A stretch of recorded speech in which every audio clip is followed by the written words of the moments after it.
சொல்றாரு. ஏன்னா இன்னைக்கு எந்த ஆட்சியையுமே ஒரு அறநிலைத்துறையில ஒரு அமைச்சராக இருந்து 4300 கோயில்களுக்கு குடமுழுக்கு பண்ணது போல சரித்திரமே கிடையாது. ஆனா நம்முடைய அமைச்சர் 4300 கோயில்களையும் தேடுவாருக்கு இருந்த சாமிகளெல்லாம் தேடி தேடி கண்டுபிடிச்சு அவங்களுக்கெல்லாம் குடமுழுக்கு பண்ணி இன்னைக்கு எல்லா சாமிகளும் சேர்ந்து திராவிட முன்னேற்ற கழக ஆட்சியில் இருந்தா மட்டும்தான் நம்மளை மதிக்கக்கூடிய நம்மளுக்கு மரியாதை செல்லக்கூடிய ஒரு ஆட்சி வேண்டும் என்பதற்காக திராவிட முன்னேற்ற கழகத்துக்காக மேலே கடவுள்லாம் கூட்டணி போட்டாங்க. அதனால திராவிட முன்னேற்ற கழகத்தை அடிக்கிறதுக்கோ திராவிட முன்னேற்ற கழகத்தை தோக்கிறதுக்கு வைக்கிறதுக்கோ எந்தவித சக்தியால முடியாது.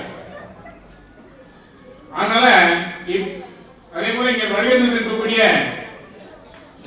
இளைஞரணி அமைப்பு மாவட்ட அமைப்பாளர்